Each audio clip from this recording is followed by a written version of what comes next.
What's up, everybody? It's James Jackson again. Want to apologize for the lack of content. It seems I've been battling some illness. I have been also been having to deal with a household full of sick people. So we've just been trying to get better, get together, and not be sniffling and sneezing and congesting all over the video. So again, sorry for all the delay, but I assure you there will be more content to be coming. And I want to kick things off again with a review, but more so of a discussion, because I think with what I'm going to talk about today, there's been enough discussions about it, but I feel like there's been enough reviews about what I'm about to talk about, but I feel like it's an important discussion given this year with the release of the GH5, which I currently own and shooting on right now. But I wanted to sort of go into the lenses and sort of this idea of, you're getting a camera, you got your camera, or you're looking to get the camera. What is a compatibility with, what lenses should you look and consider to? Should you look for some cheap, affordable ones since you got a really nice camera? Should you go all the way, all out, and get a high-end prime lens like the Vega Primes or the Carl Zeiss, or even if it's like a stills lens like the Sigma 1835, the Canon 70-200, so on and so forth. When I made the video of my top 5 biggest investments, one of the 5 things was obviously lenses. But I didn't really go into much depth about it, because I feel like I was still sort of more on my journey as well. And I think I've come as growing with the GH5 and growing with the versatility that this camera has and the abilities that you can use as a filmmaker. It really has made me think about lens selections. And ultimately, when it comes to, at least this is in my opinion, when you're looking at lenses for a camera, I would always suggest going with 4 key things. 1, you should at least have 1 zoom lens. 2, you should have at least 1 prime lens.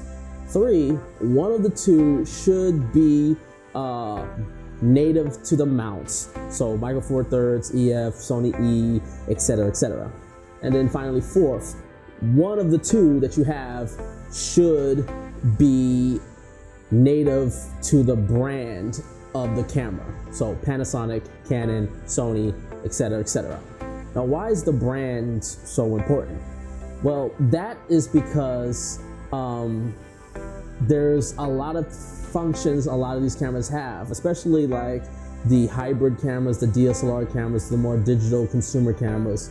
They have so many features that are very that to maximize its potential, you need to go with the native lenses. For example, the GH5, the dual image stabilization really only works on Panasonic lenses. So if you want to see the full benefit of the in-body image stabilization along with lens stabilization, you need to have Panasonic glass.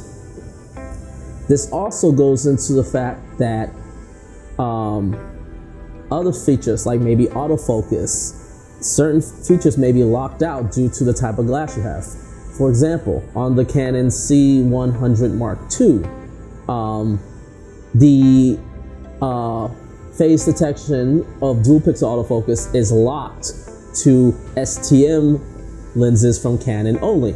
Now, the C200, the more recent one they came out with, that one opens up to all lenses that are native to the EF mount, with the native EF mount.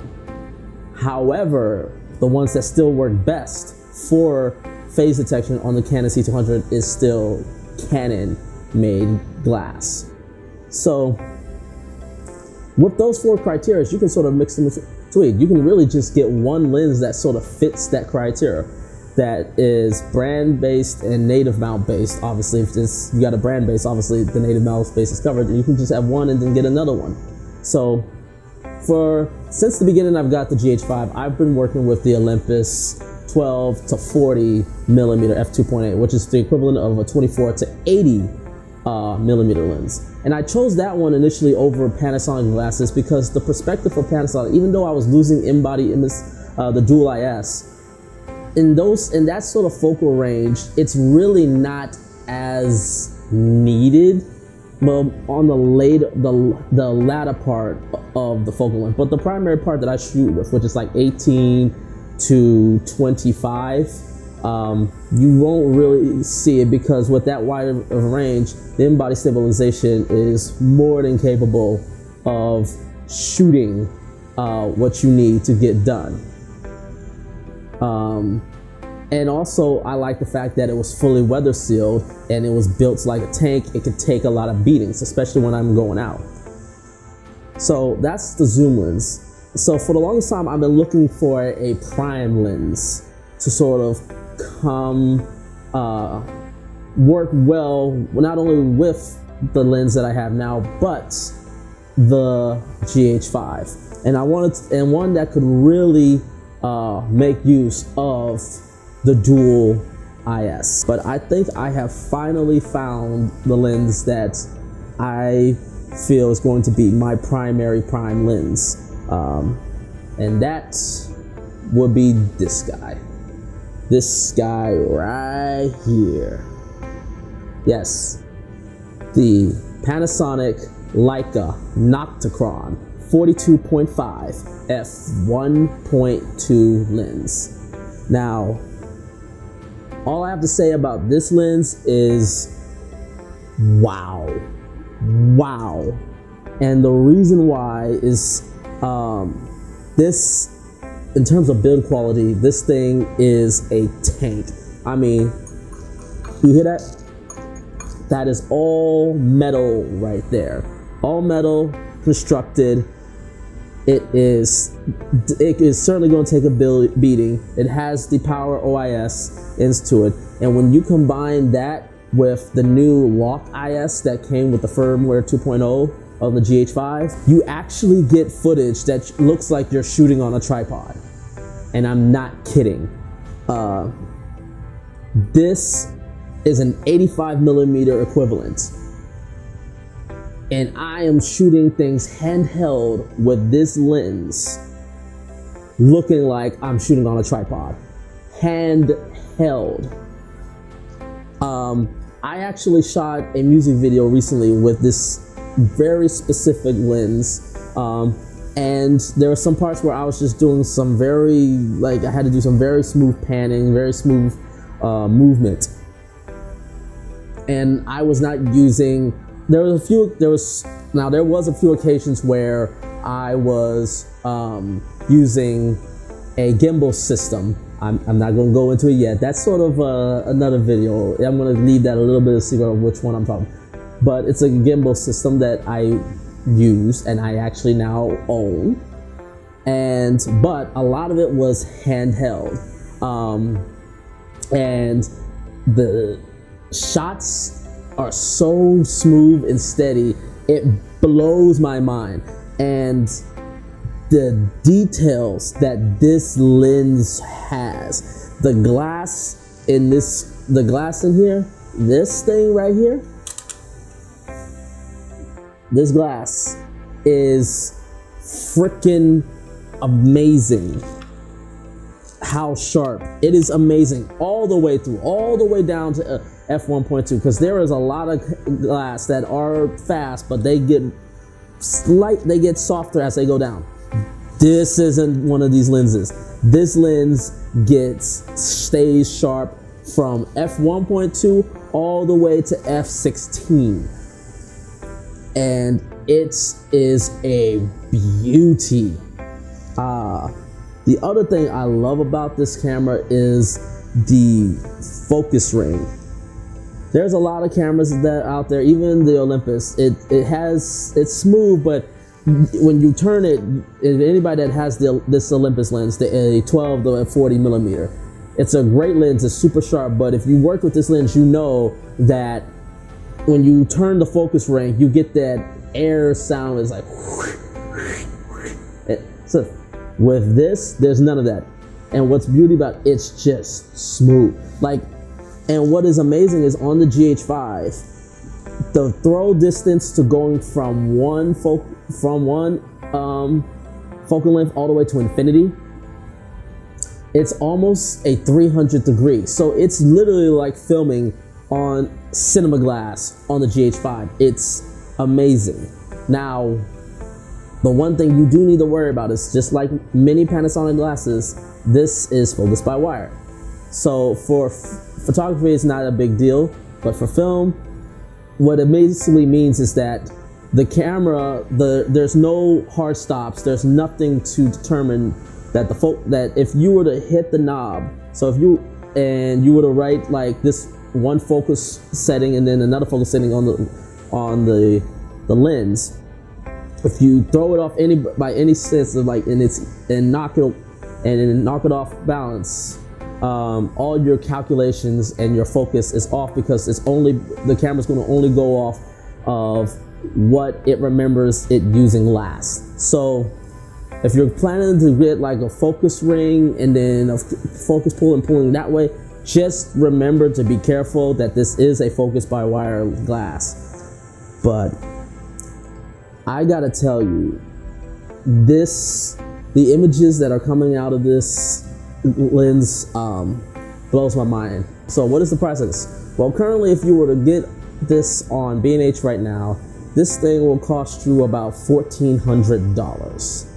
So about $600 less, just less than the price of the actual body of the Panasonic GH5, which is a very steep price to think about when you consider the fact that Panasonic also has another lens of the same focal length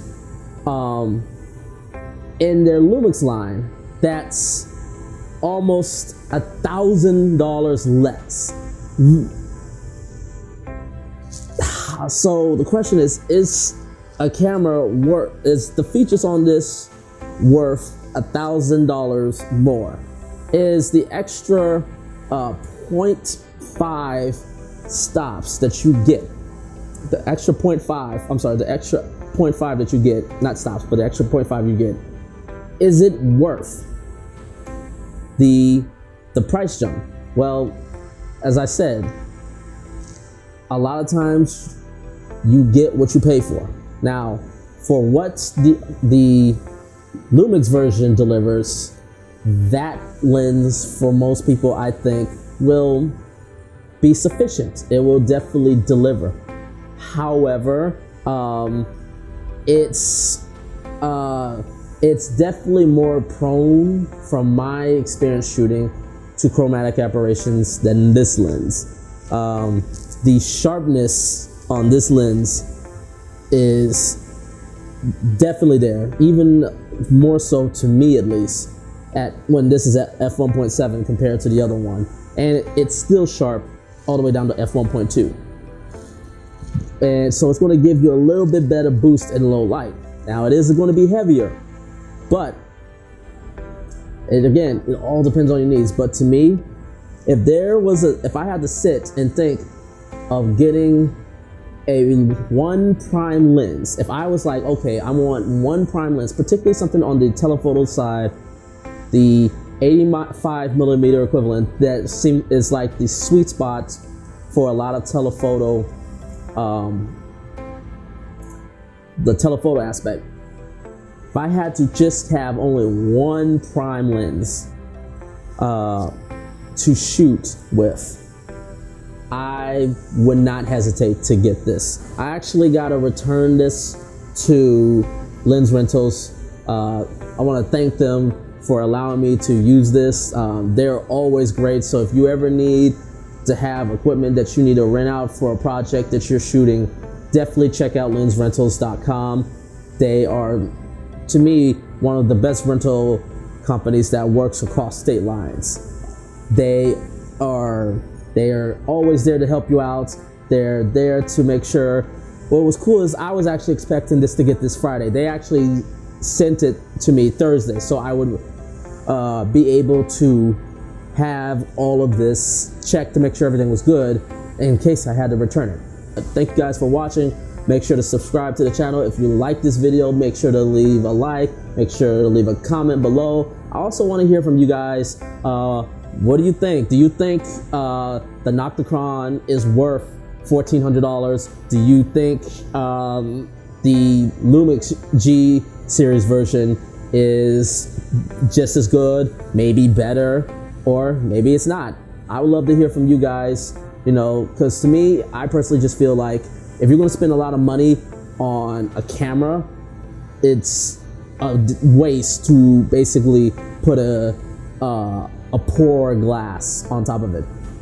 Neither one of these are poor, but to me, I definitely feel like I'm getting my money's worth with this lens. But again, thank you guys for watching. Tune in next time. Again, till then, see you later.